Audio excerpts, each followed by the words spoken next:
Y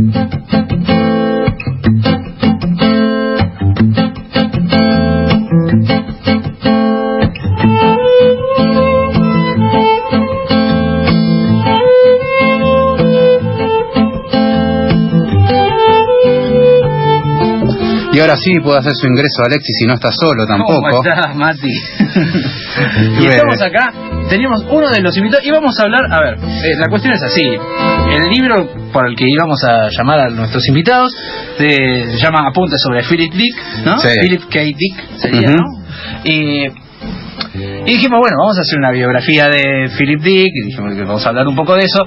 Pero ¿para qué la vamos a hacer nosotros, no? Claro, porque si ya está acá con nosotros Sebastián Robles, bienvenido. Sebastián, uno de los autores del libro. Una de las voces del libro. Claro. ¿Qué tal? Buenas noches, ¿cómo les va?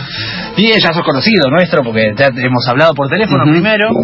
Sí, y después, sí. y después te hemos conocido por ahí. En alguno de esos eventos. Antes que nada, cuando empezaba el programa, viste, estaba hablando de que con el caso de Dick hay como, bueno, surge un fanatismo, pero también porque hay, o por lo menos hay una corriente que sostiene que los libros de Dick son premonitorios, ¿no? ¿Es tan así? ¿Es más un mito?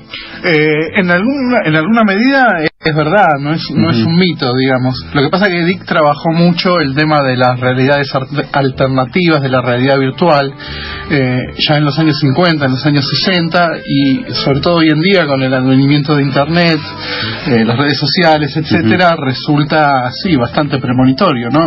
Basta entrar en Twitter y ver los ejércitos de trolls, por ejemplo. Claro. Impresionante. Tratando de manipular la opinión pública, y eso es una idea en sí misma muy dickiana. Mirá. Lo vuelve muy actual al autor, ¿no? En principio, lo que vamos a decir para que se vayan orientando en tiempo, el muchacho era californiano, del año 28 nace. ¿28? No, 1928. Es buena generación, ¿viste? Sí, no, si ya hablaba de internet y de Twitter en el año 1800, ya directamente te damos rendidos a sus pies. Por lo que vi, es un autor muy prolífico, 44 novelas, 120 relatos. Ah, bueno, una zarpadez.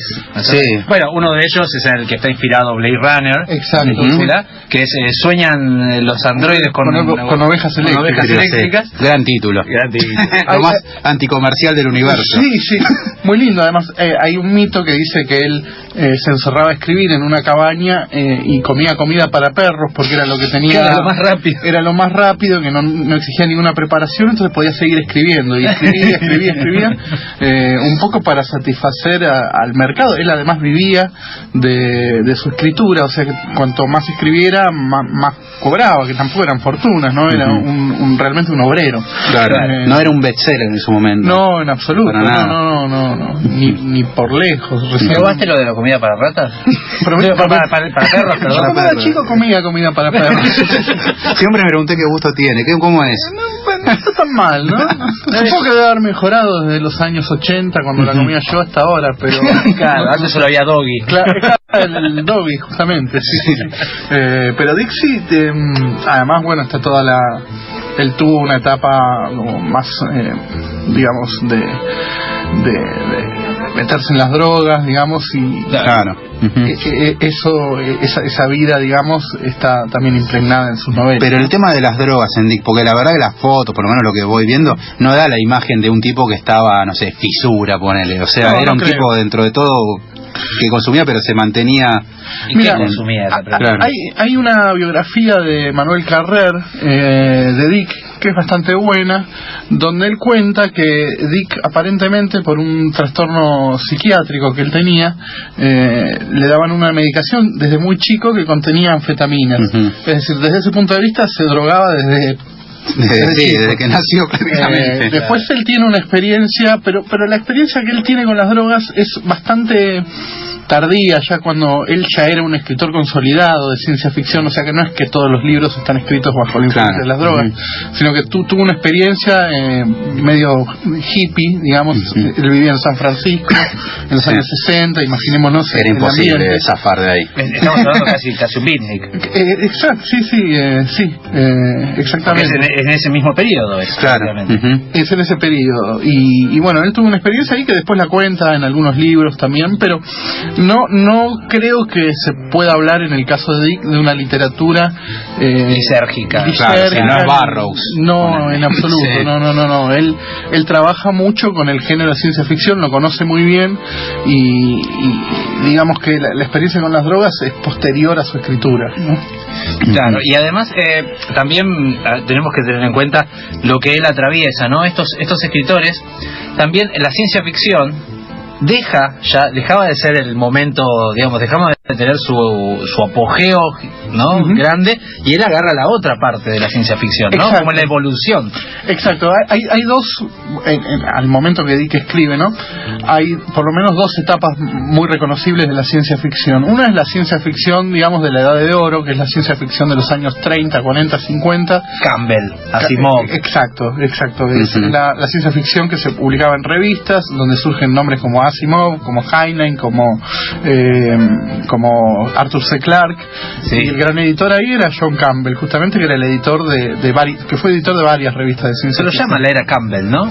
¿Cómo? La era Campbell se lo llama. La era ¿no? Campbell, exactamente. Esa es la gran era de la ciencia ficción. Perfecto. Él está después de eso. Él viene después. Una característica, sobre todo, que él tiene, que es propia de los escritores que vienen después de la Edad de Oro de la ciencia ficción, es que la ciencia no le importa. O sea, él no ni tiene ningún tipo de formación científica tampoco. Entonces él lo que hace es escribir, un poco retomar los tópicos de esa ciencia ficción de la Edad de Oro y transformarlos. O sea, él agarra, no sé, por ejemplo, los viajes en el tiempo, pero ya no se preocupa por la consistencia pseudocientífica que pueda llegar a tener, como podría ser Asimov o Clarke o cualquiera de esos, sino que le da otra vuelta de tuerca. Perfecto.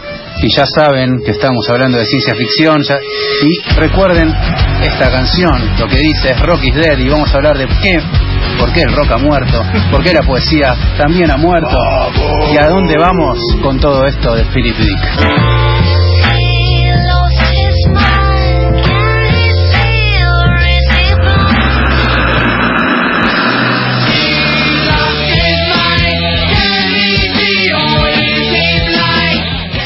Libros, cine, música, cultura, invitados y mucho rock.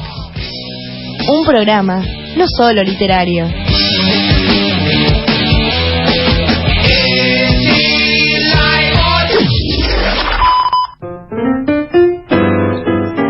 Seguimos acá en El Sonido y la Furia, y ya directamente estamos con Sebastián Robles presentando. Estás como, ¿no? Venís como el gladiador enfrente de todos acá, venís vos solito a hacerte cargo de lo que dice Terranova. Claro, no. Porque estamos presentando el libro Apuntes sobre Philip Dick, y es un movimiento doble que estamos haciendo nosotros en este programa, que es nuestro último programa en vivo de este año por lo menos, y sí, porque el que viene vamos a seguir haciendo en vivo, ¿no? Y el que viene vamos a estar brindando en Navidad, pero bueno, qué sé yo. No, hay cosas peores. En el año que viene. Ah, digo. sí. Bueno, y no es un libro de la semana, pero también es un autor de la semana. Porque en realidad vamos a hablar de un libro que habla de un autor. Exacto. Entonces no trajimos literatura, sino gente que habla de literatura. ¿Qué es la literatura sino gente hablando de literatura? También, claro. ¿Para qué lee uno si no es para pelearse con alguien? Y yo le voy a decir ahora, porque no llegó todavía, no, pero dice que si sos un crítico literario también sos un escritor, dijo Martín Coban. ¿No? Sí. Claro, así que sí. Y es un libro de crítica, a ver, yo lo que pensaba, pero lástima que todavía no está, no sé si llegará. ¿Llegará o no llegará? No sé, lo esperaremos como a Godot. Bueno, lo esperaremos como a Godot. Pero te voy a plantear la escena que yo me imaginé y bien empecé a leerlo. Sebastián, ¿estás preparado? Por favor, adelante. Vos, Sí. Terranova, los dos, sauna, japonés, vapor, mucho vapor, toalla, ¿no? Habano. Claro, ¿cuál República de Platón? En medio de la humedad, habano, ¿no? Y hablando sobre Philip Dick, con todo lo que implica la palabra Dick. ¿Qué problema? ¿Por qué decidieron hacer, en vez de hacer un libro teórico o un libro de ensayo, una conversación que podría convertirse en un libro? ¿Cuál fue la decisión? Porque son conversaciones. Sí, en realidad no hubo una...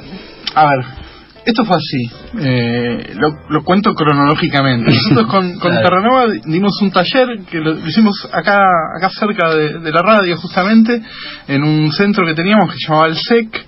dimos un taller que se llamaba Philip K. Dick y sus precursores, que era un poco la excusa, un poco en enero de 2015 creo que fue, o de 2014.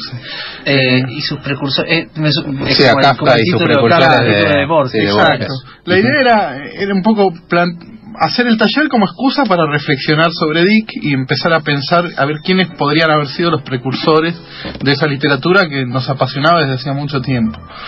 Dimos el taller y empezamos a hacer unas conversaciones en Google Drive. O sea, él escribía desde su casa, yo desde la mía. Lamentablemente no es tan interesante la imagen como la que vos tenías en mente. Lamento. No había ningún glamour, no había nada. Lamento que esto sea tan prosaico, pero fue así. Y dijimos, bueno, vamos a charlar un poco. Y escribimos unas, quedó ahí durante más de un año la conversación porque no la retomamos. Hasta que un día dijimos, no recuerdo ni siquiera bien por qué, la retomamos y empezamos a publicarlo en forma de capítulos en la revista Paco, como notas, digamos, ¿no? Y ya cuando salió la tercera, cuarta nota, estábamos los dos muy embalados, además habíamos agarrado un ritmo donde él escribía de día y yo le respondía de noche, entonces avanzaba muy rápido la cosa. Y los dos nos dábamos cuenta de que teníamos mucho material y que podíamos seguir y seguir y seguir. Y en un momento dijimos, esto es un libro. Pero ya cuando lo dijimos ya estaba la mitad del libro escrita, más o menos. O sea que no es una decisión que hayamos tomado y que después hayamos ejecutado, sino más bien en algún momento nos dimos cuenta que estábamos haciendo un libro y dijimos, bueno, mantengámoslo y lo terminamos. Pero simplemente fue más bien el propio ritmo de la escritura que nos llevó a eso. No fue una decisión, como decía recién, que hayamos ejecutado después. También la decisión nos tomó a nosotros. Y aclaro igual también para que te pueda interesar que obviamente hablábamos de Dick, sus 44 novelas, digo, para poder leer el libro no es necesario que leas todo Dick, para nada. O sea, lo he hecho yo que no he leí una sola novela de Dick y me he defendido bastante. Aparte de eso, algo que te provoca es que te da muchas ganas de leer. Claro. Eso me alegro porque es el mejor... Yo creo que el objetivo es ese.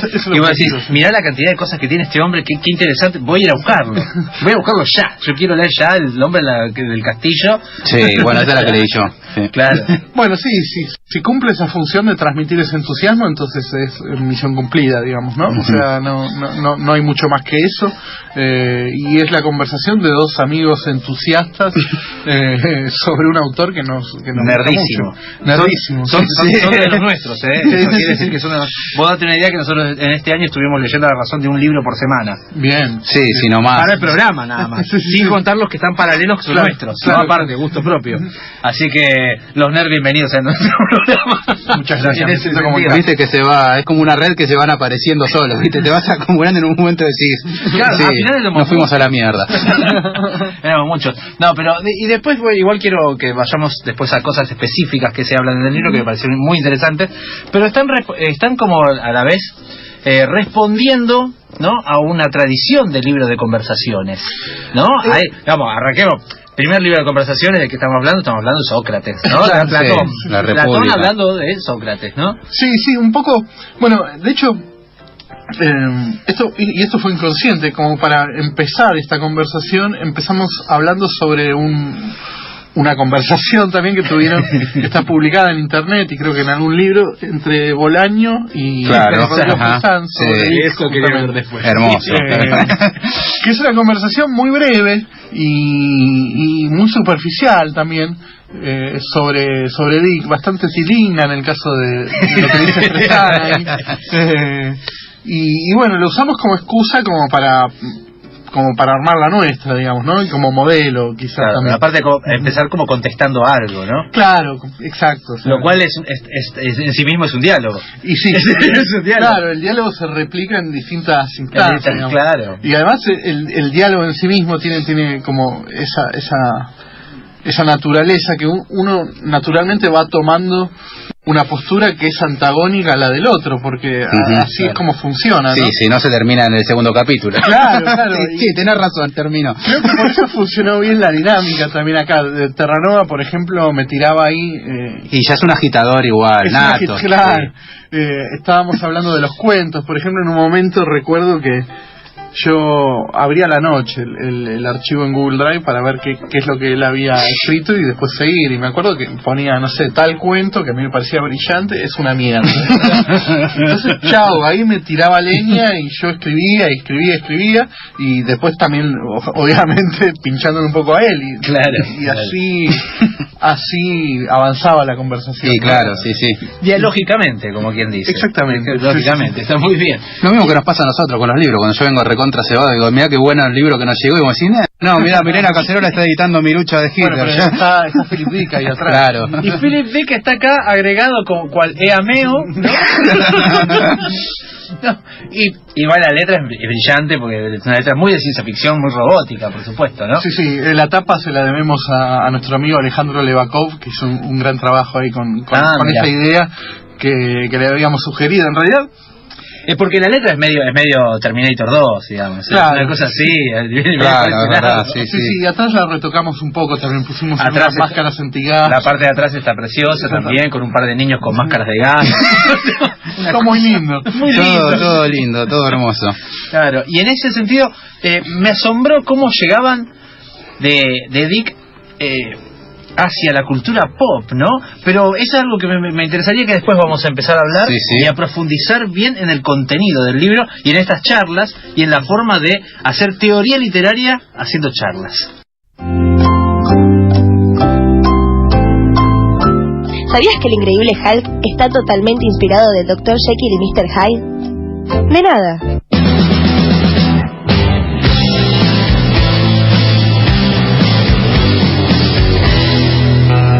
El sonido y la furia, llenándote de datos al pedo.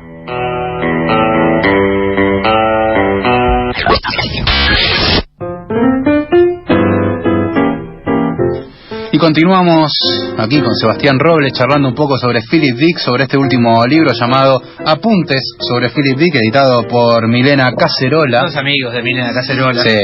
Estamos por sacar la amistad ahora. Pasa que después vuelve a Rec y viste como que no le puede decir nada. Lo querés a Rec, siempre lo querés. ¿Cómo llegaron a Rec? Más allá de que lo conozcan, digo, todos llegamos a Rec de alguna manera. Vos escribís y llegas a Rec. Todos los caminos conducen a Rec. Sí, totalmente. No, simplemente cuando terminamos el libro teníamos varias opciones de editorial y una de las primeras era Milena Cacerola. Le escribimos, nos respondió enseguida, le mandamos el material, simplemente fue el más rápido en respondernos y nos pareció bien porque nos gustaba que saliera por Milena Cacerola, así que sí, aparte viste esos textos medios así, sí, conversación, te le dice, ¿cómo te voy a publicar una conversación? Dale, miren a Cacerola, sale. No jodas. Sí, me parece que era un libro que está bien ahí. Pero aparte que no le tiene, lo que tiene la editorial es que no le tiene miedo al riesgo. En ese sentido. Exacto, sí. Porque digamos, vos pensás, ¿qué vas a hacer? Es una conversación de dos amigos, decís, ¿qué onda? ¿En serio? Sí, claro, por eso. Y cuando lo lees, decís, claro, sí, está bien, vale la pena. Claro, estamos hablando, claro, no estamos hablando de cualquier cosa. Sí, nos gustaba que saliera así, además no teníamos ganas ni de transformarlo en un ensayo ni nada. El libro es eso. Claro. Y ahora, antes de que nos metamos directamente con tus opiniones y las temáticas de Philip Dick, vamos a dar por supuesto nuestro WhatsApp al aire para los que quieran mandar un mensaje y decirle y putearlo a Robles y decir lo que quieran. Sí, porque ya te han puteado un par de veces, leí ahí que decían, cada vez que vos decís que la ciencia ficción ha muerto. Mis amigos imaginarios. Son los trolls. Claro. El WhatsApp al que pueden mandarlos es el 1167103758, 1167103758, y pueden dejar sus mensajes y no olvidarse que también podrían conseguir apuntes para Philip Dick. Claro que sí. Milena Cacerola, cualquier texto. Sí, te puedes ir a donde vos quieras, no sé, hasta el Ulises de Joyce, ponele, te pintó decir me voy de vacaciones, qué lindo irte con el Ulises a la playa, ¿no? Claro. O sea, ahora, difícil cómo te va a llevar Ulises, no sé. Claro. Tarda como 40 años en llegar a tu casa. Pero bueno, lo que puedes hacer es ir a Librería Rodríguez Almagro, que queda en Pringles 486, aquí a unos metros de la radio. Te acercás, tenés que seleccionar tus libros, la librería ahí tiene toda a su disposición, vos podés agarrando 1, 2, 3, 5, decir me voy la semana que viene a la costa, claro. Me llevo 22 libros, después lees uno o medio, pero no importa. Algo romántico y le pedís, quiero ese de Hitler, decís. Claro. vas ahí a Librería Rodríguez Almagro, seleccionas tus libros, te acercás al muchacho que está ahí atendiendo, siempre muy gentil, y le tenés que decir... Philip Dick. Ah, no. No, eso ya lo dijiste antes. Vas y le decís... FM La Tribu. Así, porque es un código nada más entre los oyentes de La Tribu y Librería Rodríguez Almagro. Entonces automáticamente ahí tenés un descuento en el libro que vos quieras. Perfecto. Aparte ideal para la semana que viene, en Navidad, así que qué mejor que regalar un libro, ¿no? Tal cual, totalmente. Entonces, a ver, vamos a hacer, quiero que me cuentes, mira, yo agarré el libro y lo tengo totalmente subrayado con lapicera sin ningún pudor. Yo no le tengo ningún asco a subrayar los libros. Una de las comparaciones que me encantó que hacen acá sobre la ciencia ficción, porque en realidad están hablando de la ciencia ficción, claro, y de la literatura de la ciencia ficción en ese punto, era cuando hablan de Frankenstein, ¿no? Que es un clásico que uno dice, el típico que se dice el primero de ciencia ficción, ¿no? Que dicen, no saben la suerte que él tiene porque él le puede reclamar a su creador algo. Claro. En cambio, uno no le puede reclamar nada a Dios. Claro. Y ese sería Philip Dick. Exacto. Sí, esa es la sensación que transmite, digamos, en algunos cuentos. En particular, en un cuento que a mí me parece el cuento de Philip Dick, si yo tuviera que recomendar uno solo, es La hormiga eléctrica. Es un cuento bastante tardío de él. La historia es bastante simple, es el relato de sobre un tipo que se lastima, creo que se cae de una montaña, no me acuerdo bien cuál es el accidente que tiene, lo internan en el hospital y cuando lo van a abrir para curarlo, se dan cuenta de que él es un robot. Entonces le dicen, usted es un robot, pero el tipo no sabe, es como si a vos te dijeran un día, bueno, vos sos un robot. Y el tipo tiene memoria de persona, en fin, él tiene supuestamente él creía que era un ser humano, pero no, es un robot. Y esto abre muchas preguntas muy filosóficas, digamos, y una de las principales es, bueno, ¿quién me creó?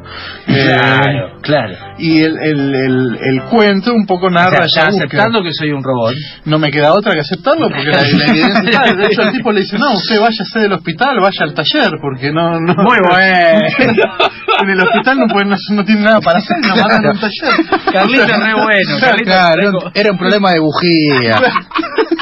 Eso que tiene Dick, que es un humor así como muy fino, digamos. Sí.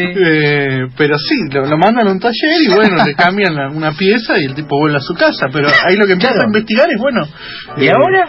A mí, si yo soy un robot, eso significa que alguien me creó y significa que yo soy propiedad de alguien. ¿Y por qué me crearon? ¿Para qué me crearon? En fin, se hace toda una serie de preguntas que, bueno, después a lo largo del cuento las va respondiendo o no respondiendo de alguna manera. Esto es el relato de Dick. Y bueno, el juego ahí durante la conversación era compararlo con Frankenstein, donde Frankenstein, en la novela de Mary Shelley, lo que sucede es que de hecho, la propia novela en realidad lleva el nombre del científico, no de la criatura. Del monstruo. El monstruo no tiene nombre. El monstruo no tiene nombre, es decir, ahí lo que pasa es que hay un científico, el que es el doctor Frankenstein, que crea un ser, digamos, que no es un robot, porque bueno, también es de otra época la novela, pero claro, es un rejunte de partes de cadáveres, le da la vida y entonces la criatura va y le reclama al creador y le dice, bueno, pero si vos me creaste, entonces dame una compañera, o sea, haceme completo. Claro, como él te hizo tu Dios a vos. Exacto, o sea, claro. no me dejes así fallado, sino que dame una respuesta a esto, o sea, haceme bien. Ese reproche, que es un reproche propio, digamos, uno hila un poco fino hasta del romanticismo ante el creador, o sea, bueno, vamos ahí, reclamamos. Esto no está en Dick, y eso es un poco un signo de los tiempos y de los 200 años que pasaron entre un libro y otro, ¿no? Claro. 200 no, un poco menos, pero bueno. Sí, bueno, unos cuantos años hay, sí. 100 y algo. Y eso me parecía muy interesante de señalar en un momento de la conversación, sí me acuerdo que hablamos de eso, ¿no? Claro, aparte esta idea de que Dick es es el que no habla de la humanidad, sino que habla del robot, del androide, ¿no? Claro, de lo no humano. De lo no humano, exactamente. Terranova tiene una frase ahí muy buena que dice, citando a Harold Bloom, el crítico literario, que dice Shakespeare es el inventor de lo humano y el del canon, ¿no? Sí, Es el centro del canon de lo humano. Exacto, o sea que lo que hoy llamamos humano es un poco una invención de Shakespeare, según esta tesis de Harold Bloom. Es una pelotudez igual, pero bueno. Suena lindo, está bárbaro, pero es un... sí. Dale, Harold. Está bien, pero él construye ahí un canon que es polémico, pero bueno, como polémico es interesante también. Pero bueno, Terranova lo que hace es parafrasear un poco a Harold Bloom y decir que bueno, que Dick es el Shakespeare de lo no humano y claro. algo de eso hay. Hay algo de eso. Sin embargo, lo interesante es que lo no humano es lo humano también, o sea, para Dick, o sea, por contrario. No, aparte, corregime si me equivoco, pero los androides de Dick tienen sentimientos. Exacto, yo creo que en el lo cual ya los convierte casi en humanos, porque ¿qué le falta justamente a un androide? Claro, o sea, en el fondo lo que pasa es que los humanos están, digamos, cuando Dick habla de un androide, en el fondo está hablando de los humanos, ¿no? O sea, eso es lo que pasa. Esos los replicantes de Sueñan los androides y de Blade Runner, en el fondo somos nosotros, o sea, eso es lo que hay de fondo ahí en la idea, no una... Por eso Dick es un autor tan grande también, no es un tipo que le interese mucho hablar de robots. Cuando lo seguía leyendo, no podía creer la cantidad de vínculos a toda la cultura pop que tenía. Sí. Digamos, ¿no? Desde los precoc, ¿no? De ¿cómo se llama? Ya me perdí. Los precoc, los mutantes. Los precognitores de Minority Report. Minority Report, exactamente.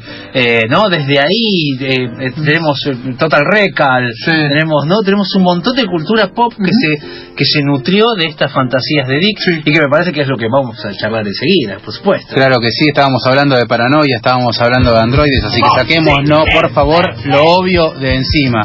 Saquémonos lo obvio y ya está, como que tenemos el contrato con los oyentes, sí, lo teníamos que pasar, ahí va. Lo que suena es Radiohead, Paranoid.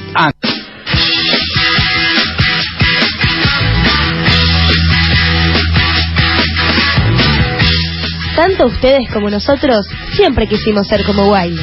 En El Sonido y la Furia cumplimos tu sueño.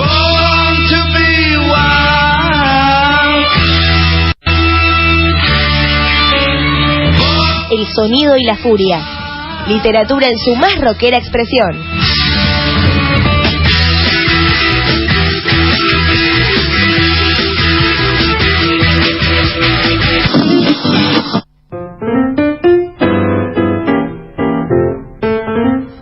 Y estábamos hablando un poco de ciencia ficción, con la excusa del libro de Apuntes sobre Philip Dick, aquí con Sebastián Robles. Y comentanos un poco, que está también ahí en el libro, el término que estamos hablando sobre ciencia ficción. ¿De dónde surge? Bueno, el término surge por primera vez, en realidad, en una variante que era science fiction, que después se transformó en realidad, ahora lo estoy pensando, es medio un oxímoron. Es un poco la ciencia es lo certero y la ficción es lo... Sí, es justamente parte de lo contrario. Claro. ¿No? La ciencia sería la verdad y la ficción, bueno, la mentira, digamos, ¿no? Claro, en unos términos bastante, ¿no?, taxativos. Sí, claro, sí, pero hay un juego ahí. El inventor del término es un inventor, es justamente un inventor, se llamaba Hugo Gernsback, un inmigrante que llega a Estados Unidos a comienzos del siglo XX. Y en 1910, comienzos de 1920, el tipo tenía un negocio mediante el cual lo que hacía era vender distintos productos de electrónica, electrodomésticos, a domicilio, ¿no? Claro. Entonces, para presentar estos artículos, estos electrodomésticos, él imprime un folleto donde los describe y demás. Y en un momento se da cuenta de que para que el folleto sea más atractivo, lo que puede hacer es meterle algunos cuentos. Ajá. Entonces agarra y mete cuentos de Poe, mete algunos cuentos de H.G. Wells, algunos fragmentos de novelas de Julio Verne. Todos historias vinculadas a la tecnología, ¿no? Y muy rápidamente se da cuenta de que esas historias tienen algo en común, más allá de que él las elija para ponerlas ahí. Claro. Y que era más interesante por ahí vender estas historias que los electrodomésticos. Electrodomésticos. Sí. Decime que puso uno de Borges, le cayó Kodama y lo fundió. Todavía no existía Borges en ese momento como escritor conocido, pero podría haber pasado. Pero bueno, entonces él funda una revista, que es una revista pionera, que se llama Amazing Stories, en comienzos de los años 20. Y ahí, en esta revista, inventa el término Scientific Fiction. Y dice, bueno, acá yo voy a publicar estas historias que van a ser ciencia ficción. Entonces inventa el género prácticamente, agarra una serie de historias que ya existían y las mete todas bajo la misma etiqueta. Y el paso siguiente era, bueno, contratar autores para que escriban historias nuevas. Claro, o sea, dejó los electrodomésticos para vender un folleto. Sí, un folletín. Sí. El folleto en sí mismo valía más que lo que estaba vendiendo. Cosa que hoy sucedería totalmente aparte, sería totalmente al revés. Claro, sí. Y bueno, a partir de ahí se empieza a desarrollar el género. Después viene otro escritor que se llama, otro editor en realidad, que se llama John Campbell, que es el que sienta las bases realmente de lo que va a ser la ciencia ficción. Pero es un género, digamos, armado en un laboratorio, digamos, que sería justamente, ¿no? Sí. Que sería lo más adecuado para eso. Sí, claro. Y que además se fundó un poco en contraposición con otros géneros que existían en la época. En esta época, en los años 20, circulaba mucho lo que se llamó las revistas pulp, que eran revistas impresas en un papel muy barato, de pulpa, de madera, por eso pulp el nombre. Sí. Y había distintos géneros, el policial, y uno de los géneros muy difundidos se llamaba la space opera. La space opera contaba aventuras en el espacio. Si ustedes recuerdan, Star Wars. Exactamente. Estilo Star Wars. Star Wars, Flash Gordon. Flash Gordon. Que Flash Gordon era un cómic, pero era de ese estilo, claro. Después un autor muy prolífico de esa época es Edgar Rice Burroughs, que es el autor de Tarzán, pero que también escribió La princesa de Marte. Esas historias de minas tetonas en el espacio. Sí. Y tipos que viajan. Bueno, la ciencia ficción se quiere construir un poco en contra de ese género, porque comparten un poco el imaginario de los viajes en el espacio y demás, pero con un rigor pretendidamente científico. Entonces, claro, buscan encontrar una teoría para ello. Lo que hacen, en definitiva, es sacar las tetas del género y transformarlo en algo supuestamente serio, ¿no? Claro. Pero o sea, eso es lo que hacen, pero... Te voy a leer una pregunta que me surgió porque hay alguien a quien no nombran. Sí. Stevenson. Dr. Jekyll y Mr. Hyde. Explicación que no es científica, pero que tampoco le importa ser muy científica, sobre las sales con las que se termina transformando, ¿no? Sí, es cierto, no se lo sabemos. Pero hay porque tal vez en Stevenson, en el extraño caso de Dr. Jekyll y Mr. Hyde, hay como una búsqueda de lo científico, veamos, para tratar de explicar por qué Dr. Jekyll se convierte en Hyde, ¿no? Y muestra la reacción de unas sales que no las nombra, porque en realidad tal vez no importa. Claro. Y ahí hay un punto tal vez en el que se liga con Dick, en el sentido de que no me importa en realidad la justificación verídica o pseudo real de lo que pueda haber acá, sino que lo importante es hablar de otra cosa. Sin duda. Lo que pasa es que, a ver, si nos vamos a un contemporáneo un poco anterior de Stevenson, también es Poe. Poe tiene un relato que se llama La aventura sin par de un tal Hans Pfaall, que lo que cuenta es un viaje en globo a la luna, que es uno de los humorísticos casi humorísticos, sí. Y él esgrime durante el cuento humor de Poe, ¿no? El humor de Poe, claro, un humor bastante sombrío, pero durante el cuento él va tirando una serie de teorías científicas por medio de las cuales ese globo supuestamente llegaría a la luna. Lo que pasa es que son totalmente inventadas las teorías. Ya en la época eran irrisorias. Eso es lo que diferenciaría a Poe de un escritor de ciencia ficción de la edad clásica. También con la verdad sobre los hechos del señor Valdemar. Bueno, claro, el mesmerismo, es un poco el mismo procedimiento, claro. Pero el tema es que fundamentar muy bien lo que pasaba ahí en los cuentos. Mentiroso te gritaban. Probablemente los cuentos eran mucho menos interesantes que Stevenson, que Poe y que Dick posteriormente.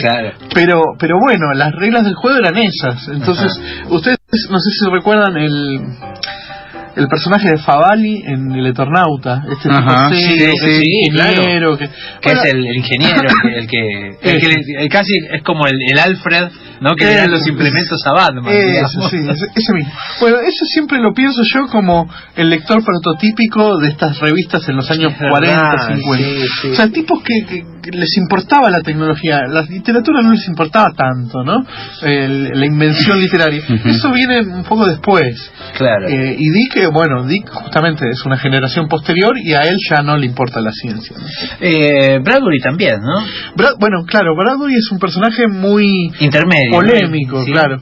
Si vos Asimov, por ejemplo, que era un escritor que supuestamente que él se vendía como un científico, siempre ironiza un poco con Bradbury porque dice que, por ejemplo, que los marcianos de Bradbury en Crónicas Marcianas son campesinos de Alabama, en realidad. Era un tipo más nostálgico, que no tiene una idea de futuro tan rigurosa, que no le importa la ciencia, y de hecho fue descubierto antes en Francia y acá en Argentina con el prólogo de Borges, en la edición de colección Minotauro, que en Estados Unidos él no publicaba en las revistas de Campbell, por ejemplo. Mira. No era un escritor. Claro, no entraba para eso. ¿Qué programa estamos teniendo, por favor? Pero por supuesto vamos a seguir con música. Sí, y vienen ahora los dos robots. Estos son dos. Vienen desde Francia. Y mira cómo te metían esos pasos de baile. Ya ese bajo te incita a moverte. No te puedes quedar quieto cuando suena Daft Punk. Y este era el primer disco de ellos, así se presentaban al mundo. Lo que suena es Around the World. Todos los domingos, la literatura de ayer y de hoy tiene cita en La Tribu. El sonido y la furia. Entrevistas, reseñas, divagues y rock. Mucho rock. Todos los domingos, de 22 a 24 horas. El sonido y la furia. Un programa no solo literario.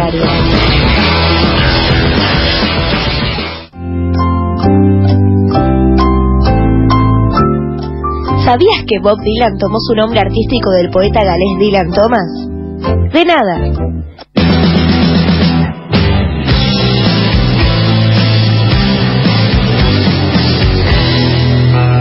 El sonido y la furia, llenándote de datos al pedo. En la posguerra, el nazismo sigue siendo un problema a resolver. ¿Cómo lidiar con estos restos calientes? Uno de los primeros pasos del arte sobre el nazismo lo da el punk. Se lo apropia, lo vuelve ambiguo.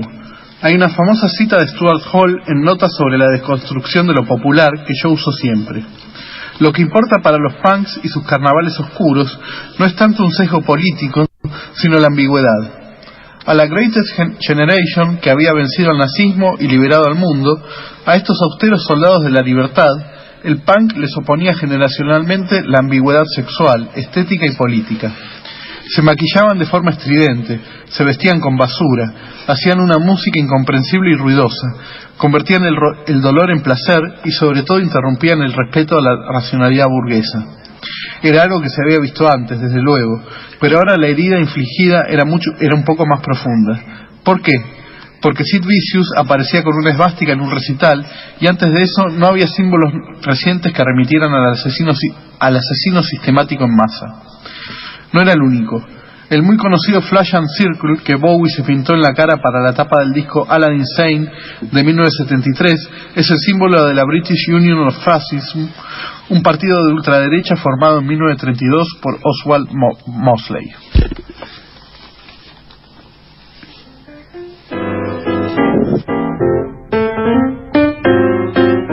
Bueno, esto es un fragmento del libro Apuntes para Philip Dick, que es una conversación entre Sebastián Robles y Juan Terranova, y tenemos, por supuesto... Claro, uno puede escribir lo que quiere, pero siempre está el que lo edita, ¿no? Y acá el responsable está aquí en línea, Matías Rec, Milena Cacerola, buenas noches, ¿cómo estás? Hola, ¿qué tal? Buenas noches. Estamos acá. ¿Cómo andás, querido? ¿Cómo andan? Acá vivos todavía. ¿Vos? Bueno, y bien, acá volviendo de La Plata, de la Feria de Editores, con todo un grupo de delincuentes, encabezado por M. Villafañe. Armamos una agrupación recién, pero se llama No Tan Puan. Sí, ya existía antes, pero ahora nosotros la reeditamos, es Sí Tan Puan. Sí Tan Puan. Éramos Tan Puan. éramos tampuán.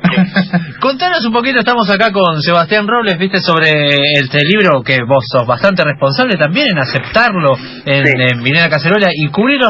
Una de las cosas que primero dijimos cuando hablamos de por qué decidieron editarlo con vos y con Milena Cacerola es que ustedes no le tienen miedo al riesgo. Editan un libro de charlas de dos amigos sobre un autor, pero qué charlas también, ¿no? Hola. Te escucho un poco bajito, pero igual te escuché todo y en realidad no me dio miedo el libro, sino un poco la tapa, no sé. Y bueno, como le comenté por mail a los chicos, a Juan y a Seba, que a mi abuela no le había gustado mucho todo el tema de la imagen de Hitler, pero después, bueno, pude hablar con ellas en una cena, la logré convencer y aparte, bueno, tiene mucho que ver, y en la presentación se habló justamente de eso, de cómo surgió la imagen, y ahí ya también, o lo habrán charlado, digamos, ciertos ensayos sobre el arte, podríamos decir, la estética nazi o el arte pop, o cómo pensar la distopía en un mundo donde ya explotó todo, y ahí, bueno, hay una relación total. Y sí, fue un leve prejuicio que tuve apenas me llegó el primer boceto de tapa, pero bueno, me pude pude sortear ese obstáculo medio conservador. Y sí, lo que pasa es que tiene algo que ver con esto de convertir a lo que simboliza Hitler en una figura pop, ¿verdad? ¿No? Y a la vez una figura cultural que implica algo. No es solamente, digamos, como sujeto histórico y las barbaridades que sucedieron. Digamos, es lo que pasaría con Ricardo Ford, nada más que si fuera asesino, ¿no? O algo así. Sí. Habría que ver cómo funciona el libro en Bariloche, por ejemplo. Hubiera sido tremendo en eso, en ese sentido. Contanos un poquito, Mati, cómo conociste a los chicos y cómo se dio esta idea de publicarlo. Bueno, ya a Robles estuve viendo algún libro de él que había salido sobre también los 90, un poco siguiendo esa estética, esas búsquedas y también sus grandes apariciones en las redes sociales, y con Juan ya habíamos editado un libro, ¿no? Sí. Los Gauchos. Los Gauchos Irónicos, otro también de ensayo. Sí, uno de los grandes y no tanto, ¿no? Libros de crítica. Acá estoy rodeado de libreros y editores que me van comentando cositas, pero no te renuevo lo de Tampoco, volvió desesperado a ver si ¿qué te están diciendo? En un seminario religioso, no sé qué tema. Sí, no, ¿en qué situación se encuentran? Esto online. Claro. Pero bueno, sí, me gustó ahí la dupla como para poder digamos, pensar esta conversación y llevar al papel está bien, digamos. Fue una buena decisión, quizá equivocada, pero no. Yo digo que el año que viene se va a hablar mucho de este libro, que por ahora no llegó como para fin de año, pero se va a empezar a distribuir y a generar seguramente discusiones en la arena político-literaria. Entonces recomendamos buscarlo directamente. Apunte sobre Philip Dick de Milena Cacerola. Matías Rec, te agradecemos muchísimo la conversación y bueno, como siempre estamos en contacto. Bueno, muchas gracias, nos vemos prontito por allí. Nos vemos pronto. Dale. Abrazo. Bueno, Seba, ahora sí puedes decir que puedes contestar a la Rec y decir todo lo que dijo es mentira. Nunca me mandó un mail. No, él sugirió la tapa.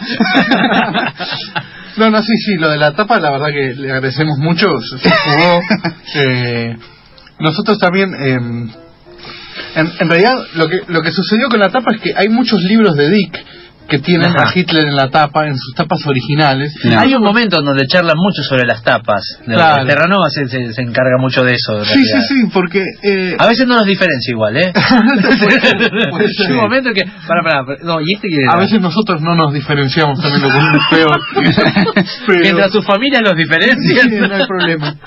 Lo que sucede es que estuvimos viendo las tapas durante la escritura de este libro, vimos que es la situación que ha marcado todo el siglo XX e incluso este siglo. Claro, además no nos olvidemos que hay muchos motivos por los cuales a él le interesaba el nazismo y también el comunismo, Stalin, etcétera, ¿no? Los totalitarismos son los regímenes que mejor o más trabajaron en el tema de manipular la realidad a través de la propaganda, etcétera. Y la distopía. Exactamente. Ese es un motivo importantísimo, ¿no? Después, por otro lado, tanto los regímenes, el régimen nazi como el soviético, también eran regímenes en alguna medida tecnocráticos. Claro. No, que es enseñarle a un niño a hacer esto y nada más que esto, ¿no? Por una cuestión. Eso por un lado, y después por otro lado con un fuerte acento en la tecnología como herramienta de poder, digamos. Claro, el que tiene la tecnología es el que tiene el poder. Lo vemos en los Avengers. Claro, lo ves en Avengers cuando, ¿no? con sí. Hydra, que es esa especie de paralelo de los nazis y a la vez un infiltrado adentro que tiene las mejores tecnologías. Y si uno va, por ejemplo, a Internet, que es nuestra fuente de información así omnipresente, vos podés ver la carrera tecnológica que se generaba entre el nazismo y los soviéticos y Estados Unidos, quién construía la bomba más grande, bueno, todos estos temas lo apasionaban a Dick. Él trabaja mucho sobre eso, siempre desde un punto de vista crítico, pero la crítica también se enamora de su objeto. Esto no quiere decir de ninguna manera que él fuera nazi, pero sí que hay una fascinación, pero en el sentido de que te toma el tiempo, te querés investigar, querés entender. Ojo, es lo que pasa generalmente. Los enemigos muchas veces de toda historia son los que tienen la parte más linda, o la mejor parte. Tenemos Echeverría con el matadero y la parte de los Sarmiento lo tenés con Facundo Quiroga. Batman con el Guasón, mejor el Guasón, por Dios. Claro, sí, siempre es así. Y el villano, los villanos por excelencia en Dick son los tipos que manipulan la realidad. Lo que pasa es que la diferencia, y acá se nota su sesgo, digamos, también anticapitalista, si querés, es que no son la mayor parte de las veces tiranos, sino que son empresarios. Por ejemplo, bueno. Se adelantó la pelea con Clarín, digamos. Sí, claro. Hay una novela muy muy importante de él que se llama Los tres estigmas de Palmer Eldritch, donde Palmer Eldritch es el villano. Lo que se encarga es de manipular la realidad de la misma manera en que Stalin, Hitler, a través de la propaganda manipulaban la realidad, solo que con fines económicos. Hacer plata. Finalmente es algo tan banal como eso. Y ya estamos a 10 minutos de las 12 del lunes. Casi nada. En realidad. Casi nada. Pero estamos con Sebastián Robles y te quería preguntar, ¿no? Ya que estuvimos hablando tanto de Philip Dick, para alguien que nos está escuchando, se interesó, ¿por dónde empieza? ¿O qué recomendás empezar por Dick? Es una excelente pregunta. Yo recomendaría empezar por una novela que es de las primeras de él, que se llama Ojo en el cielo. Ojo en el cielo. Ojo en el cielo. Ojo en el cielo. Que es una historia donde él empieza a abordar este tema de las realidades virtuales. Después iría por Ubik y después por Sueñan los androides y por Valis, quizás. La del castillo no, el hombre en el castillo. También, sí, también es porque es la manera más fácil de conseguir, claro, imagino. Sí, es verdad. Y después los cuentos también. Si se quedaron calientes con Dick, googleé el cuento La hormiga eléctrica, allá mismo está en internet. Y yo empezaría por eso. Bien. ¿Y vos cómo llegaste? Porque uno lee los apuntes y te leíste prácticamente. Si no leíste todo, Dick, estás ahí nomás. Todo no, pero en una época, yo tuve una época muy intensa donde solo leía Dick. ¿Y cómo llegaste a él? ¿De casualidad? ¿Lo buscaste? Yo siempre fui lector de ciencia ficción y Dick ahí siempre era un autor que se decía que era muy bueno. Igual pasó un tiempo desde que lo escuché nombrar por primera vez hasta que lo leí. Cuando lo debo haber leído por primera vez a los 17, 18, el momento en que hay que leer ciencia ficción. Claro, sí. Es el momento. Y además después de haber leído a Asimov y a Bradbury y a otros más clásicos, ¿no? Entonces, y ahí me partió la cabeza y durante varios años no lo leí a fondo, ¿no? Mira. Y decime, te voy a tirar, si preguntas al azar, si andamos tirando. la segunda de Blade Runner, ¿qué te pareció? No la vi. ¡Ay! Yo dije la tiene que haber visto. No la vi, no la quise ver, porque es más, tampoco vi la serie basada en cuentos de Dick, que sacaron ahora, que sacamos, no la vi. Porque, no sé, me da miedo ensartarme, la verdad. Claro, ¿viste? Sí, pasa, eso pasa. Un poco... por eso. Claro. Pero... Y hay un par de opiniones que me gustaría que por ahí desarrolles acá a tu manera y como te salgan ahora después de haber editado el libro, ¿no? Hablando de que el pop es Dios, ¿no? Y que digamos, y esta idea de que uno supera el horror a partir de la risa. De esto que habías leído, este fragmento que habías leído sobre el punk, ¿no? Como contesta. Y ¿cómo entra Philip Dick ahí? Bueno, justamente creo que él entra un poco a raíz de algo que hablamos recién, que es esta obsesión por los regímenes totalitarios del siglo XX. Y creo que lo que le pasa a él con estos regímenes es que a él le interesan algunas cuestiones muy puntuales de ahí. O sea, él cuando habla del nazismo no se mete en la cuestión del holocausto, por ejemplo. Claro. No... Habla de la comunicación, ¿no? Del sistema de manipulación de las personas. Claro, de la propaganda. Eso es lo que a él le importa. No quiere decir que minimizar al otro, pero lo que él tematiza son algunos aspectos. Sí, es que cada uno habla también, ¿no? De lo que le interesa, no por despreciar lo otro, sino porque de lo que le interesa y de lo que puede también, ¿no? Sí. O sea, él podía hablar de esto, entonces de alguna manera lo que hace no es de ninguna manera banalizar el nazismo o el estalinismo, sino darle una impronta diferente, por decirlo de alguna manera, ¿no? Él le encuentra la vuelta al tema, le encuentra la manera de hablar de esto sin necesidad de bajar una línea con la que probablemente estuviera de acuerdo también, ¿no? O sea, claro. No hacía falta, no le hacía falta condenar el holocausto, porque el nazismo que aparece en sus libros es lo suficientemente terrible, además, para claramente. O sea, para él lo principal, y esto por ahí suena medio raro, pero el principal efecto nocivo, maléfico de un régimen totalitario es la distorsión de la realidad. Después todo lo demás es una consecuencia de eso. Los villanos de Dick lo que hacen es eso, distorsionar la realidad, manipularla con fines propios, perversos, miserables. Sí. Y todo lo demás es consecuencia, o sea, las muertes, y por eso ni siquiera las tratan, no le hace falta. Claro, no le hace falta en ese sentido. Y decime, desde ahí, ¿cómo es que llegamos a esta idea del pop, como para ir cerrando, que no supongo que tendrá que ver con el pop para divertirnos, ¿no? Como pop, dice, pop para divertirse. Sí, claro, como diría Capusotto, pero más o menos así es, ¿no? Es como banalizar, no es porque no es banalizar tampoco. No es banalizar. ¿Cómo es convertir a Hitler en un personaje, en un meme? Convertir a Hitler en un meme. ¿Y esa es la manera de superar el dolor? ¿Será? Es la pregunta, ¿no? Que también se plantea un poco en el libro. Es una pregunta que tampoco no me animaría a responder muy categóricamente. Claro, sí. Pero creo que sí, el humor de alguna manera supera al horror, le gana. Lo que pasa es que para eso tiene que pasar tiempo, tienen que pasar... Claro. Tienen que pasar muchas cosas antes de que se pueda llegar a eso. Totalmente. Dios es el pop, entonces. Dios es el pop, claro. Stop.